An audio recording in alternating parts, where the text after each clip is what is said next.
Hello, everyone. You are listening to Weddings Done Right Radio, the how-to for the I do. This radio show podcast came about because there's so much information out in the world about weddings and planning weddings, and really not too many places to get good, solid advice from the industry experts. Our show here is an insider's view of the business and the reality of the wedding day. I am your host, Jody Harris, CEO of Fun at Sight and Sound Events, where I am broadcasting from the wedding capital of the world, Las Vegas, Nevada. Maybe I got it right that time. Some people say Nevada. I say Nevada, but whatever. I'm in Las Vegas, baby. It's Sin City. I am here at World Headquarters. I'm super excited about the show today. I am an event professional. I've been in the industry since the mid-90s, and just a girl with a show. Just a girl with a show trying to get some great information out there to all you brides. So it's going to be a lot of fun. To support our show, I am looking for your support. Please write a review on iTunes. You know, let's get the good karma waves going. Let's get the flow going. So on iTunes, give us a 5-star rating. Tell everybody how much you love the show. Today, I'm super excited. Another rock star, because I have a rock star actually on the phone. He's on hold. But another rock star show today. We are going to talk about the invitations.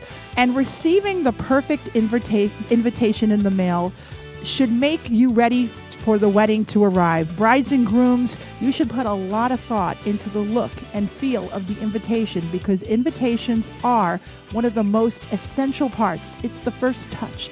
It's the first glance of the wedding. The wedding invitation sets the tone of what guests are to expect on the wedding.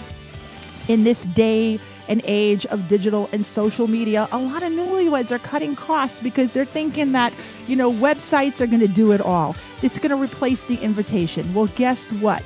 You people out there are totally wrong. And here today, I have two, not one, but two industry experts who are going to talk to you a little bit about the invitation.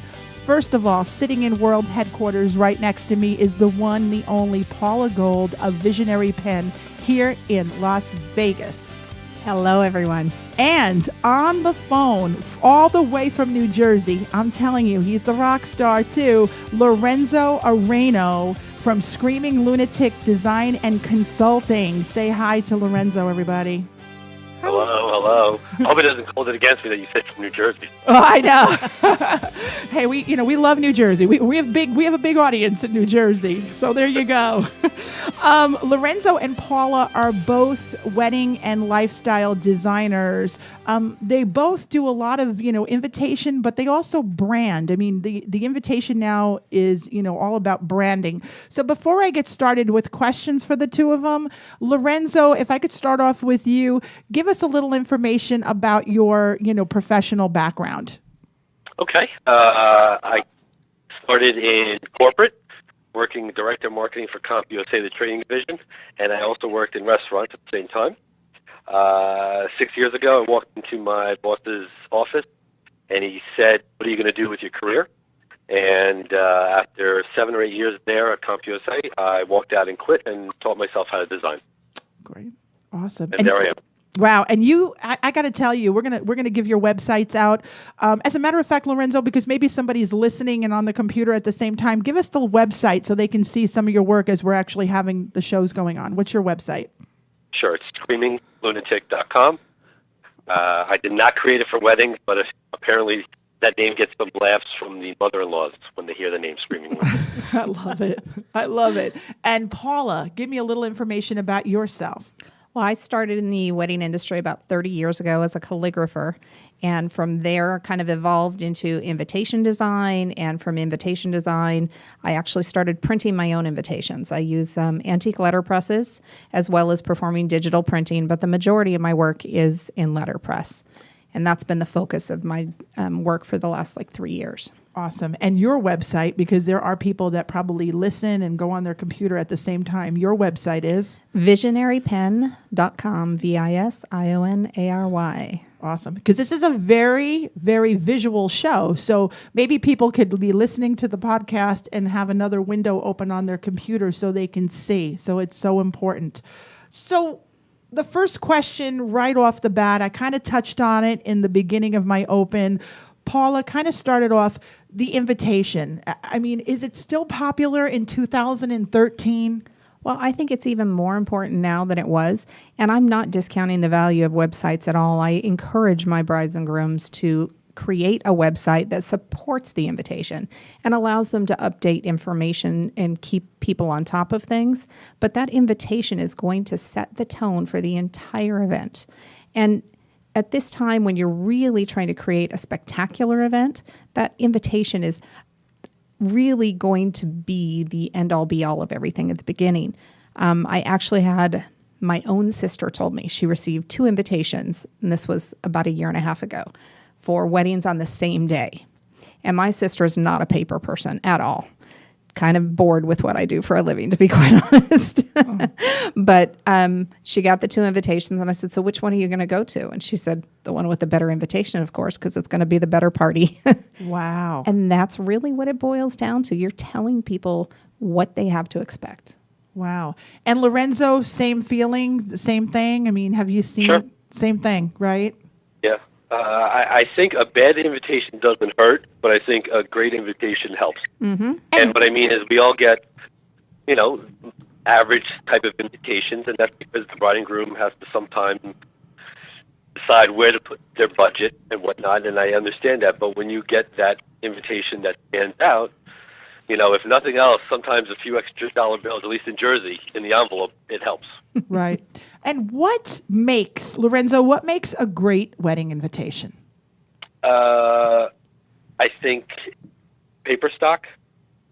I'm not crazy about that lacy stuff that goes over an invitation. I think it can get a little bit cheesy. I think, I like modern, clean looks, but I understand. I think a sense of humor never hurts.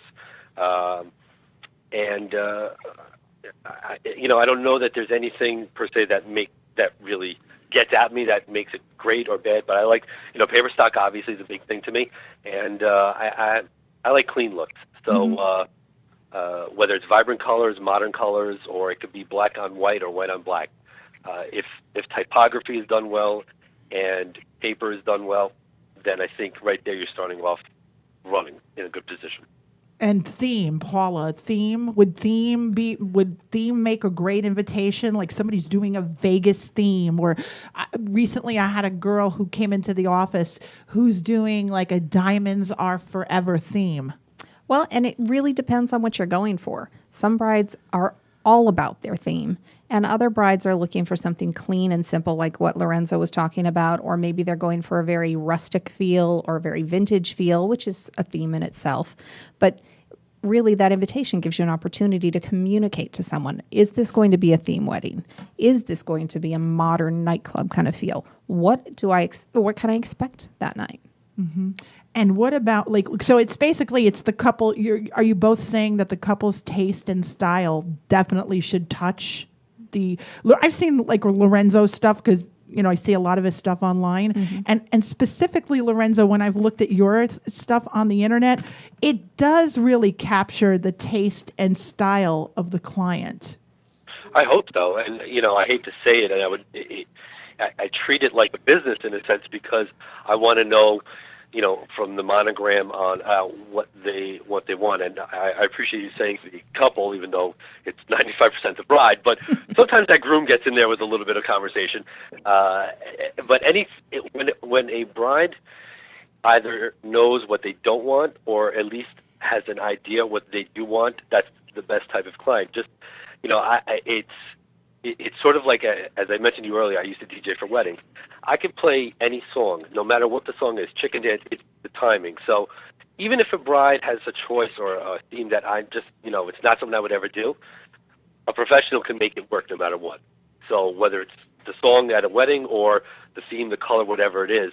And then there's the perfect scenario, and if you have someone who maybe is not a designer or a professional in this industry, they might just lend you down the wrong way. So a decisive bride who has input is always helpful because it gives us the direction.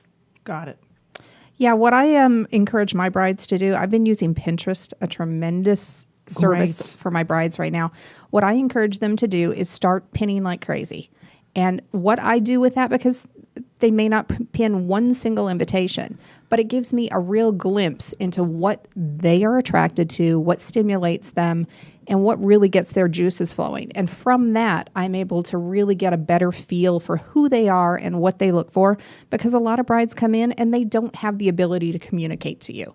You know, they can't explain exactly what it is they're looking for. And if you're working with a true designer that's designing from scratch, you're not going to have, you know, a book to look through and go, well, I want this one. Right. You want to create something specifically for them. And that Pinterest has allowed me to really, really get a feel for these brides in a way that some of them were limited before. And it's done incredible things, I think, for our industry. I tend to agree. I mean, I think Pinterest is one of the greatest things ever invented for people like ourselves, just so we can get a kind of feel for what the bride and groom want from, you know, lighting or just like we said, theme of the wedding. You brought up a really, really good point, and both of you are both really, you know, I remember when I got married almost 20 years ago that we went to the invitation lady's house and we looked through books of invitations. And you guys are hip and trendy and more modern. You're like graphic designers. So Lorenzo, like kind of let's talk a little bit about the lady with the book. Well, you know, I think it's not to discount that, because we've all done things in our lives where we just go to the quote-unquote canned operation because of price. And I know, you know, I'm speaking from New Jersey. New Jersey is expensive. You know, the average table is $150 a table, a plate, I should say. And, you know, when you're going there and you're doing a DJ that's $2,500, $3,000, a limo, flowers, catering hall, on and on, the invitation is usually, or the save the date is usually the secondary phase. And I understand it, totally pricing. So I think they have that area, because I'm guessing for Paula maybe, but at least for myself, the client who doesn't really care about their invitation, I don't really want them. I want someone who cares about their invitation. So if they're going to go there, that group serves a purpose. The problem I have is that the markups are so large sometimes, and, you know, or once in a while I'll meet with a bride and they'll want to be different and unique, and when you present different and unique to them, it comes with a cost. You know, I'm sure, you know, I could maybe make a $4 invitation, but I don't want to. So I think that both serve their purposes. It's just as a designer, you know, we stick our chest out a little bit and say, you know, ours is a little bit better, I think. Are they out there, Paula? I mean, nowadays, are the old school? Yeah, go ahead, Lorenzo. They're there. They are still there? They're still there. Oh, okay. And, you know, there are a lot of brides ordering online. They're going to a website and just seeing a canned invitation and filling in the blanks. And there are brides that for them, that's a good fit. Lorenzo and I, what we do, that's not what our focus is going to be. We're looking for a bride that's looking for more unique, that's making more of a signature statement, that's kind of branding her actual event. And some brides may not even be interested in that, but they're paper people. They're into texture. They're, you know, if you're a more kinesthetic person, then paper matters to you because you like the way it feels. And then it's really important to get good cardstock. Cardstock that has a rich feel to it, that has texture, that has depth. Paul, let me ask you, because I get this all the time at bridal shows, and I don't have the perfect answer. Maybe there isn't one. When you get that bride that's kind of in the middle of whether they're going to do that template style or maybe one of our services, I get, well, yeah, but when you get the invitation, you throw it out. And I know the obvious answer is if the design is well enough, blah, blah, blah, and so on, they won't throw it out.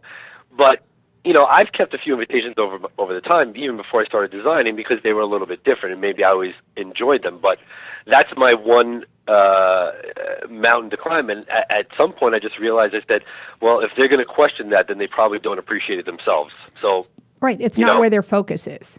Yeah. Just like there are some brides. I mean, the reality is you're not going to keep your meal that night, but the meal matters. You know, all of that is true. The wedding itself, almost every part of it is disposable. So what is your focus? What's important to you? Where are your priorities? And I tell brides, you know, you need to know what your budget is before you sit down to order your invitations. Whether you're ordering them online or from a designer, you need to know what you have to work with. And it's not about us maximizing, our profit. It's about us knowing what do we have to work with.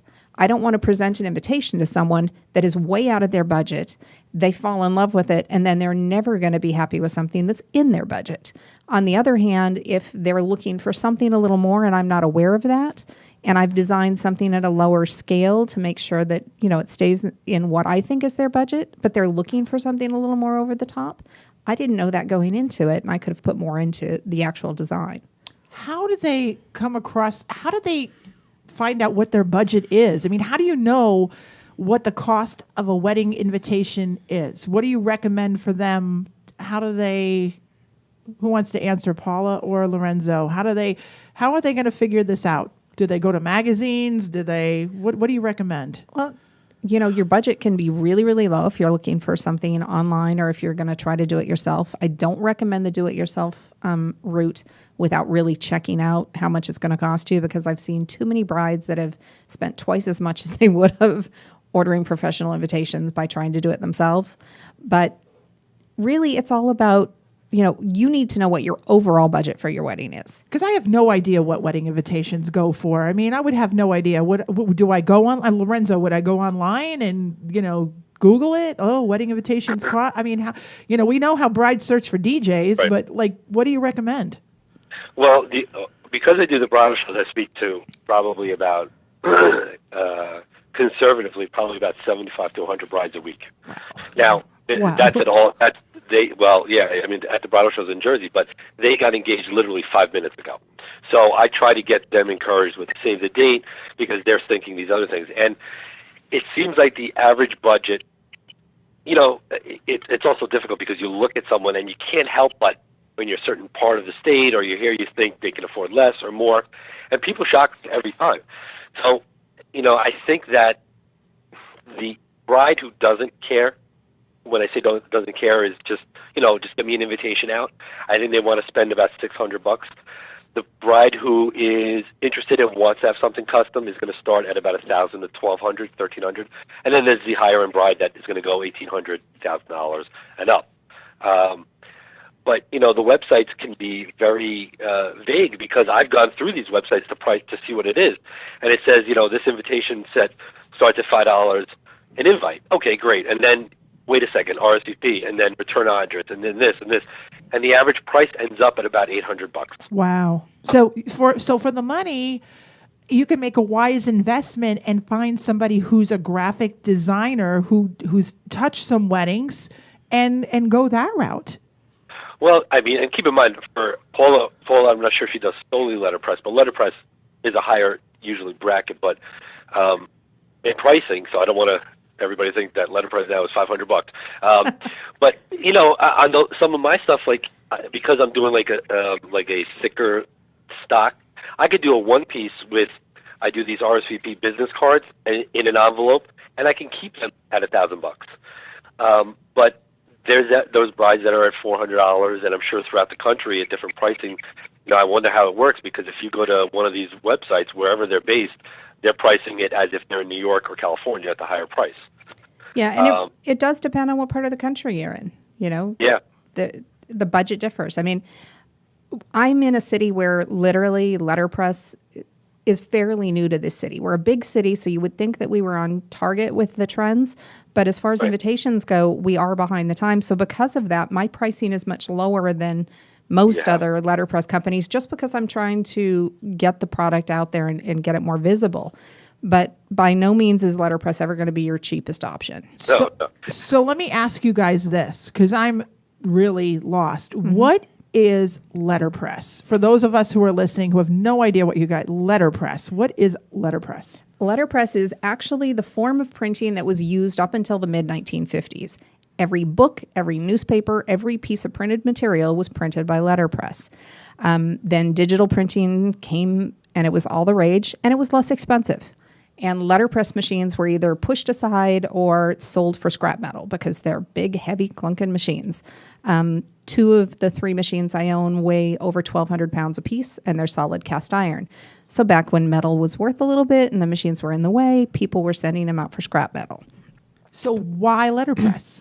Letterpress is all about the texture. For one thing, letterpress is typically printed, and I will say typically because I've print on a lot of different types of paper, but you get the most tactile experience by printing on a 100% cotton. And I always tell brides the difference between cotton paper and traditional paper is it has the texture of clothing. It's soft, it's luxurious, it's thick.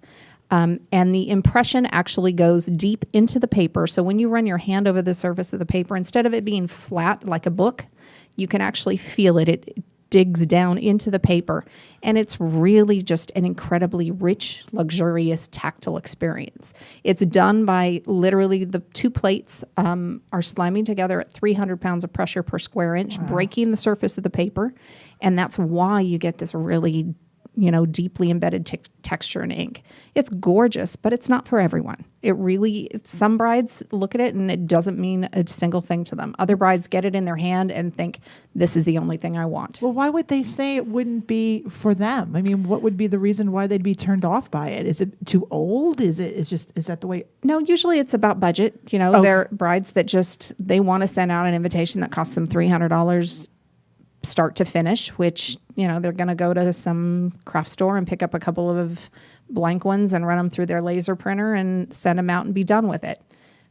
The majority of people, once they actually touch letterpress, love the way it feels. Then it's just a matter of, will this give me the look and the feel that I want? Because letterpress is limited in the fact that you cannot do full color printing. You cannot get a photographic image reproduced by letterpress. That's not what it was designed for, and that's not what it does. So you have to weigh out what your overall appearance is, what you're looking to achieve, really. So specifically, letterpress is just that, letter press. Pretty much, yeah. We do press images, but be aware they're not photographic images. They're usually I do a lot of line drawings, solid fills. You can overlap some colors, but you're not ever going to get the look that you get, if you're going onto a website and seeing an actual photo. It's never going to look like that. That's not what it's made for. And so if they're going the photo route, you guys, they just go to a regular printer, I guess. They go to a regular printer, or what I do is a photo letterpress combo. Some of my brides want a picture in there, or I've been doing birth announcements lately where they really want to picture their baby. Nice. And then I'll do a flip side. So the card actually rotates, and on one side is the photo that's been produced as an actual photograph and mounted, and then on the other side is the letterpress, or I'll layer it up where there's letterpress with a photo mounted over the top of it. Exciting. Very cool. Very cool. I think the best way to experience letterpress is to send $29.95 to Paula for samples. I love you, Lorenzo. I told you guys were going to hit it off, didn't I? Said it in the pre-production meeting. I'm like, these two are going to hit it off. Two new best friends. One of the things I wanted to ask you guys also is, how important is it for a bride to physically touch, feel an invitation? I mean, somebody could fall in love with you guys right now and live in Oregon, or better yet, they could live in Bangladesh. I'm still looking for that Bangladesh listener. I'm big in Ireland. I want you guys to know, huge in Ireland. But what if somebody, is it important that they work with a designer or an invitation person in their city? I don't think it's necessary to be in their city. We live in a global world now. The advantage, you absolutely want to touch and feel your invitation, but that's the beauty of FedEx and the post office. There's nothing that can't be sent to someone. As a matter of fact, you mentioned Ireland, and I had a bride that requested samples from Ireland just about a month ago. So there's nothing that limits you. I'm actually doing a show in Hesperia, California in a couple of weeks. And all the brides that I'll be meeting with down there will be doing everything by Skype and then FedExing samples back and forth. And I'm sure, Lorenzo, you can do the same sort of thing with your clients.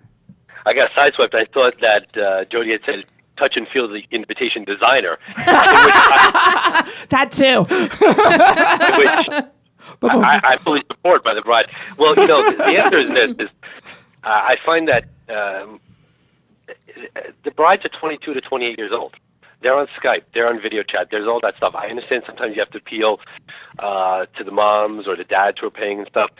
And, I have, for my other design work, I have clients nationwide. And there are many of them I haven't met.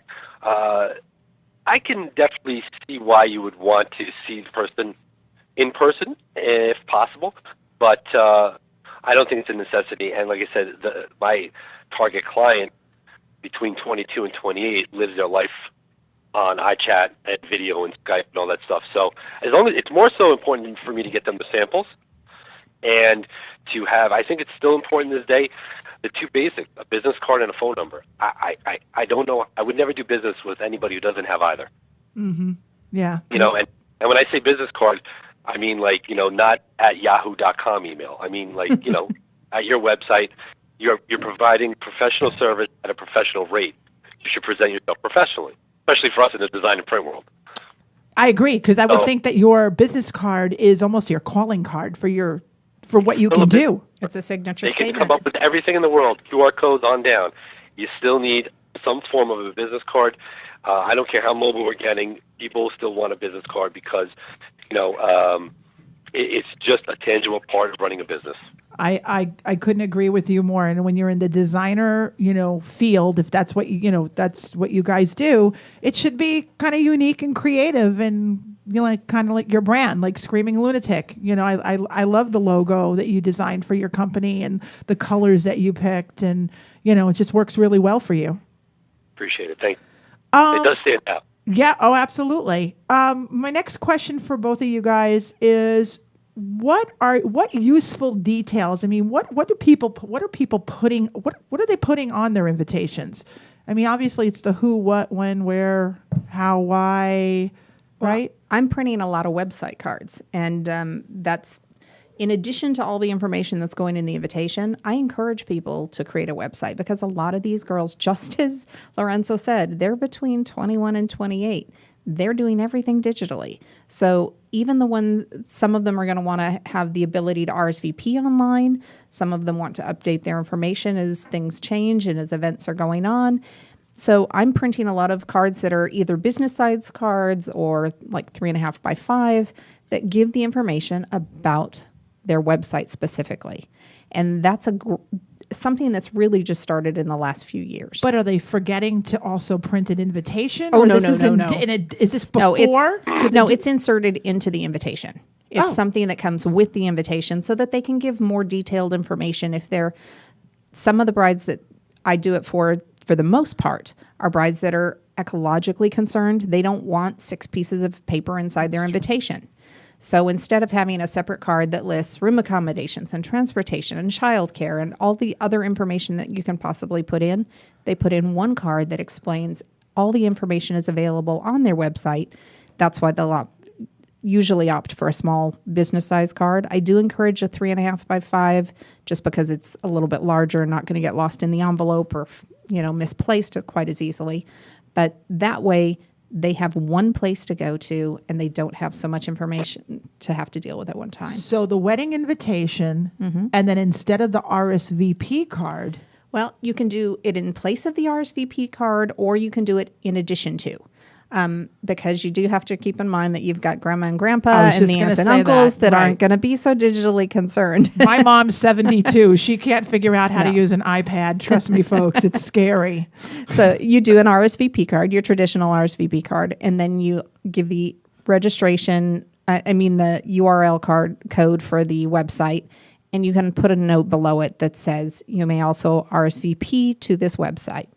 Lorenzo, what's big in Jersey or the East Coast are maps. Here in Las Vegas, we don't really need to create maps. What are you seeing? Are you creating maps for people in cards, or is it, like Paula said, just the website with the directions? Joe, I'm going to say something a little bit arrogant. I don't care what anybody else is doing. I do what I do. Good. I love it. That's why you're on the show. That is why you're on the show. I've done QR code before. Okay, and I've done in 3 invitations recently, so it was 400 invitations total that went out. The QR code, I put it with the map. It was from the church to the reception to the accommodations. The piece kicked ass, but 3 people used it. The QR code, but here's the thing. One of those 3 that used it was from like another state, completely lost. So it saved that one person to put it on there, right? Right. Worth it then. I'm sorry? I said totally worth it then. Yeah, in that case it is. I'm not big on the QR codes. I'm not bullish on it. One thing that I am definitely not big on is, well, I'm big on the website stuff, but I am totally against the email RSVPs. I think it drives people nuts, and I think that it's a thing. But I know brides want it. However, the one thing that I'm doing that I'm really enjoying doing is a lot of brides want to keep it somewhat, they want to still keep it as a wedding invitation. So what I'm doing is, because I used to design for nightclubs, is I'm making a 4x6 nightclub, total nightclub design flyer. Ooh. That goes in, and it's for the after party, even if it's at the bar at the hotel. And what they can do then is they can put it in to the invitations that make sense, and not to the ones for grandma and grandpa with $2 shots at the thing. But that kind of lets them be very 25-year-old or 28-year-old and not offend everybody by sending it to Aunt, Mildred in Nevada. So that lets me have some fun with it, and it lets them now. Between that and the business card RSVPs, I know nobody else is doing them. So if you vendors copy me, at least tag me or something. You heard it. And QR code, can you just explain? There might be somebody out there who has no idea what a QR code is. Okay, the premise of the QR code is it's that square that has all this squiggly, looks like a scanner type thing. The problem with the QR code is, and you've seen it like at retail stores and whatnot, is you have to have an app on your phone to even scan it. What's coming out is called NFC, which is near field communication chips. What that does is it's a chip that goes inside, it's paper thin inside the stock, and at that point you just tap your phone against it, and then whatever information you want appears. They're not advanced enough yet for that technology, so the QR code is kind of the bridge in between, but basically you would scan it if you have an app on your smartphone, and it could link to your website. I've done it where it's a video of the bride and groom telling people about the day and their invitation. Second marriages like doing that. They have more fun. They have a smaller group of people that they're inviting. They have more fun with it. In essence, like I said, probably out of 450 of those invitations that had QR codes, 3 scanned it. Wow. So, Amazing. It's kind of like, I think it works well. Here's where I think it works well. If you go to Home Depot and you buy a lawnmower, you're not sure how to work it, if there was a scanner, if there was a QR code on the tag when you brought it home, and you could view it with your smartphone, and it shows you video of how to use a lawnmower, then it works great. I've seen it in China where they have it in the subways where if you scan each QR code of any product in the grocery stores, by the time you get home, it arrives at your house. Wow. That kind of stuff works great. In the wedding industry, business industry, people have to get an app and then scan it. And I think at that point, just tell them your website. Yeah. At that point, is there? Can you mail? I mean, how often? I mean, when it's time to get married and you need to send out your invitations, Lorenzo, you talked about this great, after party piece that you could design. Is it necessary for brides and grooms to step out to do so many mailings? I mean, you mail the invitation, then you mail this, then you mail that. Are you just finding it's a one-shot only mail? Yeah, I'm doing it all. I don't want you to have to mail it more than once, more than once. I mean, you do your save the date, and then you do your invitation. And I never, like I said, as an example, the after party, that's just a 4x6 postcard that goes with the invitation. But you only put it in the invitations for, the people you won't offend necessarily. So I try to keep it to one time to the post office and done.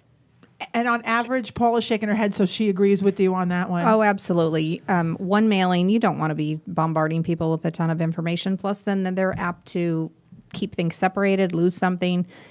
Anything you're inviting them to should all go in that one invitation. If you're inviting them to a morning after brunch, that should be included in your invitation. If they're being invited to the rehearsal dinner, that should be included with the invitation. Send it all out at one time so they're aware of all the events at one time. Got it. Is there, people can spend a fortune on even mailing stuff. Do you recommend, to both of you, I'll start with Paula and then Lorenzo jump in. Do you recommend a specific size or dollar amount when a bride mails out her stuff? Well, it depends on how complex your invitation is. The least expensive way to mail an invitation is to do a standard 5x7. But be aware that if you're layering your invitation, you have multiple layers of paper and you're including a lot of inserts, you're probably going to go overweight on it to begin with, which is going to bump you up an extra 20 cents per invitation.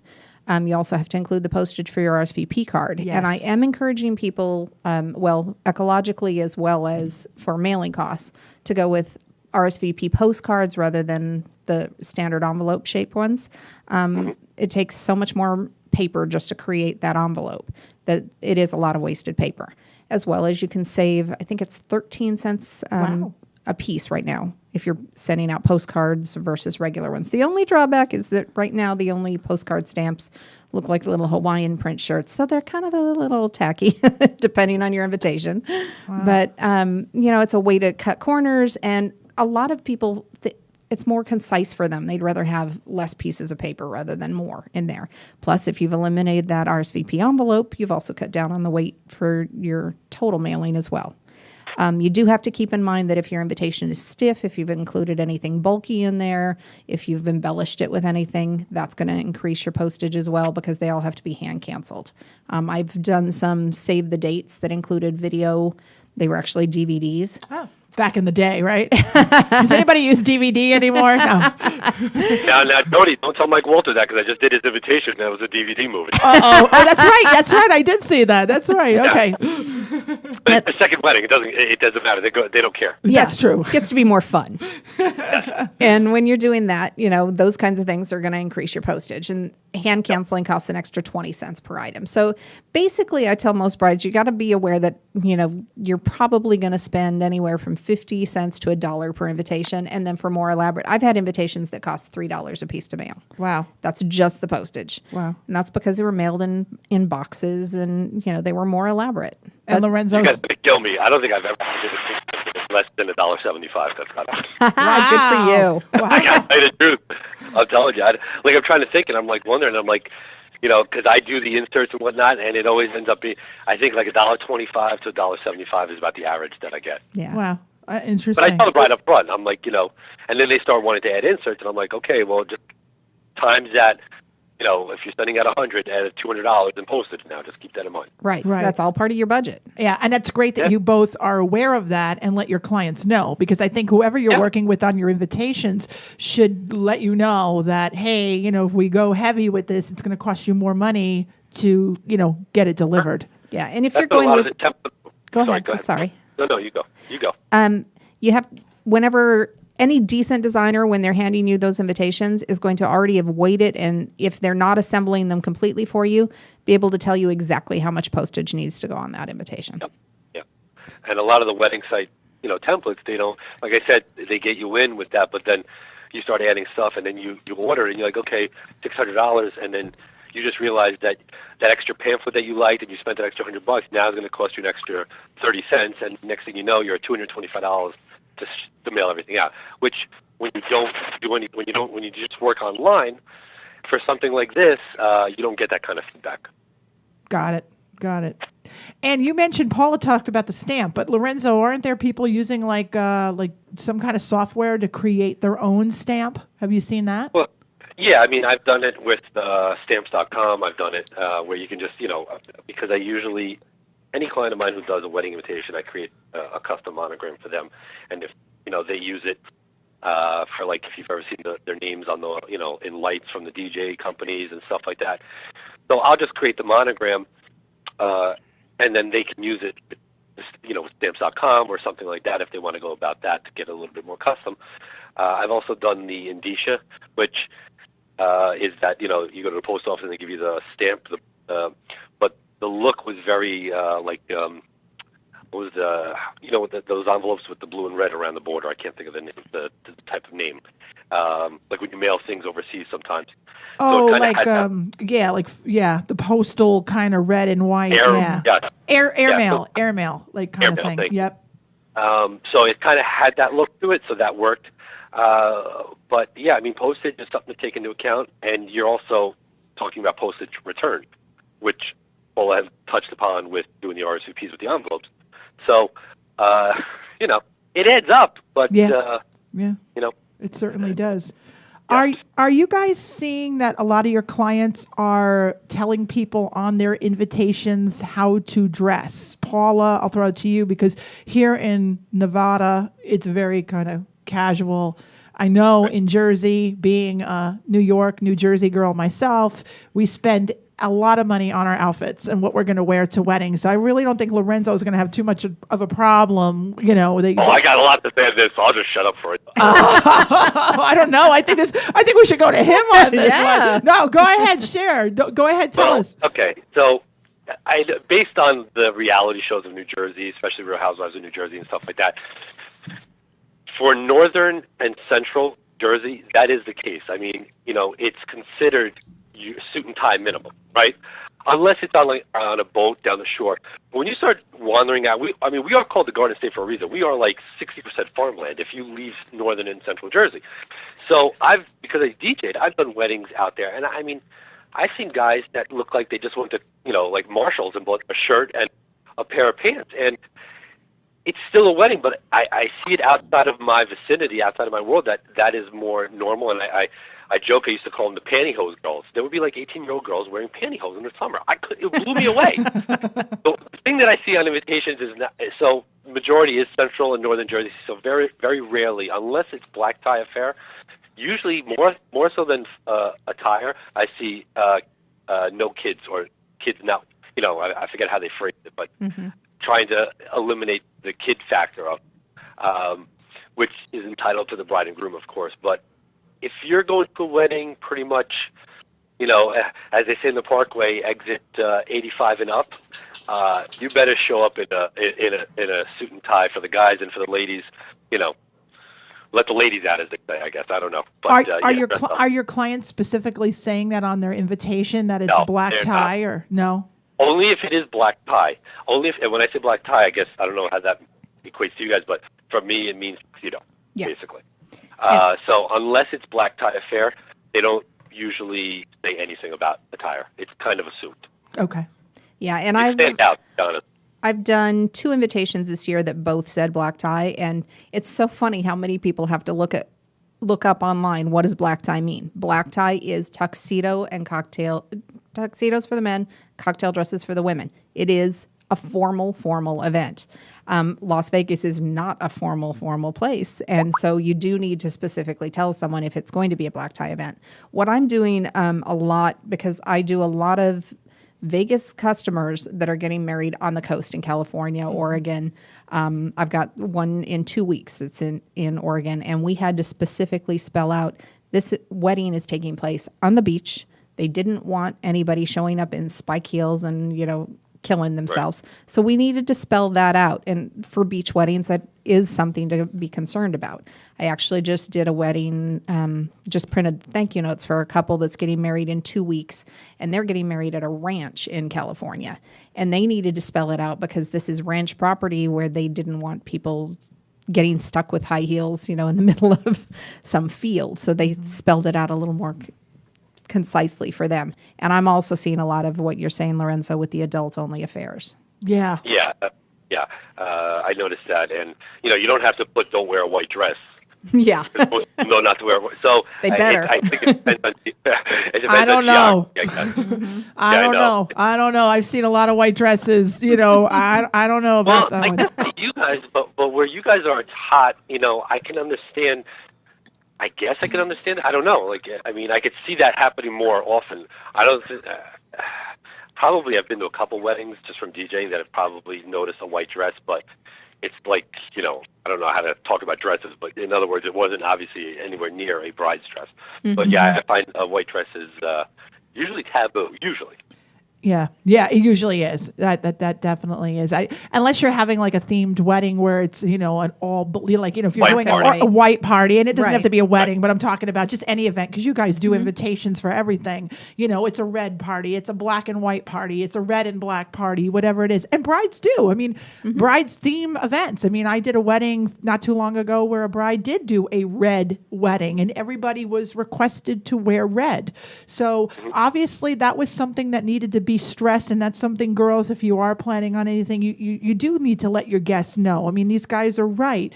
If you're doing a beach wedding, if you're doing a wedding where there's a lot of walking or whatever it is, you do need to be very specific and put that in the invitation. And not only that, if you're creating the website, which obviously these guys both like doing the websites in addition to, it's important to do that. Are you, one of the big questions I seem to get to is, are parents, like, is the person who pays for the wedding, are they going on the invitation?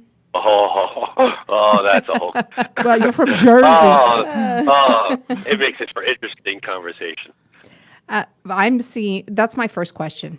Once we actually narrow it down and we have an idea of where we're going, when it's time to word the invitation, the first thing I say is this isn't a very tactful question, but I need to know who's paying for the wedding. Right. And if the parents are paying for that wedding, they expect their names to be on that invitation typically. They want to be acknowledged as the person that's hosting the event. If it gets a little tricky when, I don't know what it's like back there, but out here, how many sets of parents can we have on an invitation? That's true, too. I didn't think about that. Then it gets complex. I'm going through that now. A stepfather and married twice, and they're all going, and the whole, and it's someone's paying 20%. Someone, in all honesty, I default always. I said, just find out who you're going to piss off and don't piss them off. And then I go on the internet, and sure enough, somebody, they have plenty of websites that anybody who's listening, you can type in wedding invitation text, and there are hundreds of situations. And people have laid out text that they've used, formal, informal, and I go from there because, man, you don't want to piss off one of the parents. Right. Absolutely not. I agree. When you guys brought that up just now, I was just thinking, holy crap, they're right. I mean, you've got stepdads, and I know on grand entrances for weddings, it's taboo, just don't introduce the parents at all, But what do you do when it's the invitation and you're planning the wedding? So, Lorenzo, was there a website for that, or just Google it, or?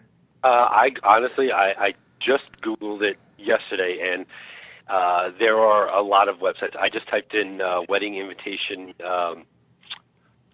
text or something like that, and within the first 4 or 5 websites, like the Knot, Rock and Roll Bride, and a couple other ones, you've got, like websites like the Knot, they're going to stay a little bit more tight to the vest, but you can find some more elaborate ways or informal ways. There's an invitation we're doing it as a trifold brochure, and it opens up now. They have many different parent sets and who's paying and widows, and so it's kind of, you either got to do all or nothing, because like I said, you don't want to leave that one person out. Either that or just say the dog is paying for it all. It just goes with the dog. That's awesome. I'm getting a lot of brides and grooms that are paying for their own weddings. Yeah. And they still want to include their parents, so maybe the invitation is worded together with their families, right, so that their family feels included, but then let's be realistic. This couple has spent $20,000 on this event. They want to make sure that everybody knows they're hosting the event. Got it. I've also done with the invitation and with the ceremony card, where one side, as an example, the ceremony card has the formal, for the, whether it's a church or wherever it may be, and on the back I put photos of the entire bridal party, parents, and everybody with a little blurb next to each one. That kind of helps adjust if they want to do it where it's, like from us and us together with family, then they kind of highlight everybody else, including the parents, and it kind of gets them out of have to do that. So I've done that with ceremony cards, and I've done that as an invitation. That's a little bit, what's the word I'm looking for? Not high end, but, they're trying to make everybody happy, parents alike, so they put their photos on there. But that, again, is out of the norm for invitations. What's a ceremony card? Like a program. So when you go to the church or wherever you're getting married, they usually will have a ceremony card, and what that is like a program, 8.5 okay. Well, they have the programs. I don't do it that way because I find for me to do a program custom design, it's way more expensive than them going online and just getting those pre-written ones where they can put the text in there. So I do an 8.5 by 5.5 postcard in a sense, and obviously designed very nicely for church and all that stuff. And on the front, it'll have all the different parts of the ceremony with the psalms or anything that anybody who's singing or doing a reading. And then on the reverse side, some clients, I just put their monogram and, make it nice this day, whatever it may be. Others, I've done it where we put photos of the entire bridal party because because they're coming down the church, and then people with their names next to it and the parents there. So it's sort of like an index or a who's who of everybody that's in the bridal party. Again, it's not for everybody, but some brides like doing that. Interesting. Yeah, we're doing those out here, but more in a style of keeping in mind that it's miserably hot out here, and a lot of our weddings are times of year where it's not, the most comfortable. But it's a dry. And then they're done as fans. It's a dry heat. Okay. Yeah, it's a dry heat. That's what Lorenzo says. Yeah, it's a dry heat, right? Yeah, Lorenzo, you've never been to Vegas, Lorenzo, so stop it. It's a dry heat. My friend moved out to Arizona, and she, when she first moved out, she wanted me to move out, and she's like, 120 degrees, 100, but it's a dry heat. I'm like, look, at 80 degrees, I'm done. Now, so 120 degrees is 120 degrees. It is. I can get it in an oven at 120 degrees. It's going to be hot. It is definitely hot. Trust me. I had a wedding not too long ago. It was hot out there. It didn't matter. So before I wrap it all up here, because this has been great. You guys are so good together. I like the combination. Here's what I want you to think about. What is your biggest piece of advice to a bride and groom looking to hire somebody for their invitations? What would be your one good piece of advice? Who wants to go first, Paula or Lorenzo? I defer. Okay. Well, the biggest mistake I have a lot of brides coming in with, and I try to stress this when we sit down together, but I can't tell you how many times they've come back and said, I made a mistake, is in the quantity. They come in every time with this number in their head. They've been so focused on there's going to be 300 guests because they're worried about plate charges and they're worried about the size of the venue, and all of that is very focused on the number of guests. But that is not the number of invitations that they need. If you have 300 guests, that's typically about 150 invitations.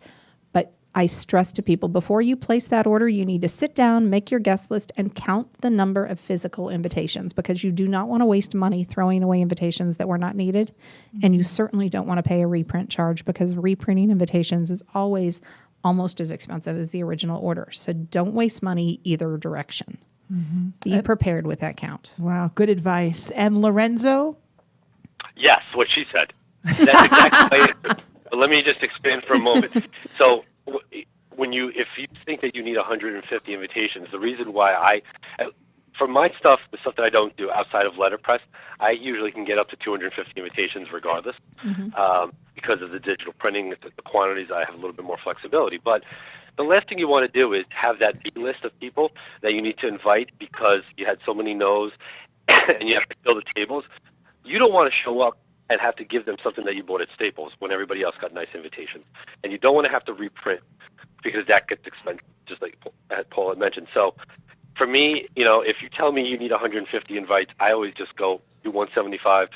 So you have, plus keep some for yourself, nostalgia, mm-hmm. And if you have family overseas, look, I'm from Italy. I say send them to everybody in Italy because they'll send you envelopes back. So yeah, yeah, and they're not coming. So it works out. But I always say order an extra 25 because you might want to invite a couple more people. You might meet somebody that you bond with, and over the next 6 months, you don't want to give them that one that you printed off your printer if you got a nice one done by either one of ourselves. Right. Awesome. Great advice. Go ahead. Other thing that I always suggest to my brides is that the one that they're, obviously they're going to keep a few for themselves, but address one invitation to yourself, fully assemble it, and put either your maid of honor, somebody that's really responsible, in charge of mailing that to you on your wedding day. And that way, mail it early. That way it gets postmarked with your actual wedding day, and you have that as a memento to keep. Great advice. Well, remember, the more personal and about you your invitation is, the more apparent it is to your guests that you put your whole heart and soul into the event. So I want to thank Paula Gold from Visionary Pen. Paula, how do they contact you again? Website? Do you have a Twitter? Anything like that you want to shout out? I'm on Facebook, I'm on Pinterest, and my website links directly to me. So just if you're putting in Visionary Pen and you're Googling Visionary Pen, all of those links are going to show up. Awesome. And of course, all the way from Jersey, I'm going to see him in a few days. It's Lorenzo Araneo from Screaming Lunatic. Lorenzo, how do they get in touch with you? ScreamingLunatic.com, and I'm also associated, well, I'm not associated, but the shows I do are ElegantBridal.com, the 100 shows. So if you're in New Jersey, New York, Pennsylvania, and you want to come to a show, I'll be there to see, and you see my samples and stuff. Oh, that's great. Good. Yeah, we got a lot of brides. So, they listen from all over the country. So that's fantastic. Oh, good. And of course, ladies and gentlemen, I am your host. I am Jody Harris, CEO of Fun, reminding you that to get the algorithms and all that fun stuff going, I need your support. I need you guys to write some reviews on iTunes for me.